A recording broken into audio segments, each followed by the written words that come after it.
Friends, welcome to Divyashri kitchen and blogs. ఈరోజు మనం ఎంతో టేస్టీగా ఉండే పచ్చి పులుసుని తయారు చేసుకోబోతున్నాం. నిమ్మకాయ సైజ్ అంత చింతపండు తీసుకొని 10 నిమిషాలు నానబెట్టుకోవాలి. ఇప్పుడు నానబెట్టుకున్న చింతపండు 2 కప్పులు గుజ్జు పోయాలి. కప్పులు చింతపండు వాటర్ పోసుకొని 3 కప్పులు నార్మల్ వాటర్ పోసుకోవాలి. బెల్లం తురుము యాడ్ చేసుకోవాలి. స్పూన్ సాల్ట్ వేయాలి. సాల్ట్ అనేది మీరు చేసుకునే క్వాంటిటీని బట్టి ఉంటుంది. ఇక్కడ పసుపు యాడ్ చేయాలి. మీడియం సైజు సన్నగా తరుక్కున్న ఉల్లిపాయలు వేసుకోవాలి. వెలిగించి పచ్చి పులుసుకి కావాల్సిన తిరగమాత పెట్టుకోవాలి.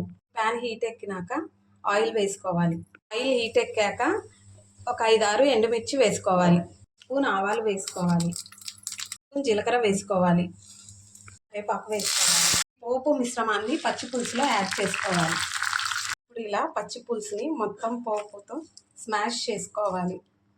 పులుసుని మనం స్మాష్ చేసుకోవాలి. ఈ పచ్చి పులుసు కాంబినేషను ముద్దపప్పు ఉంటే చాలా బాగుంటుంది.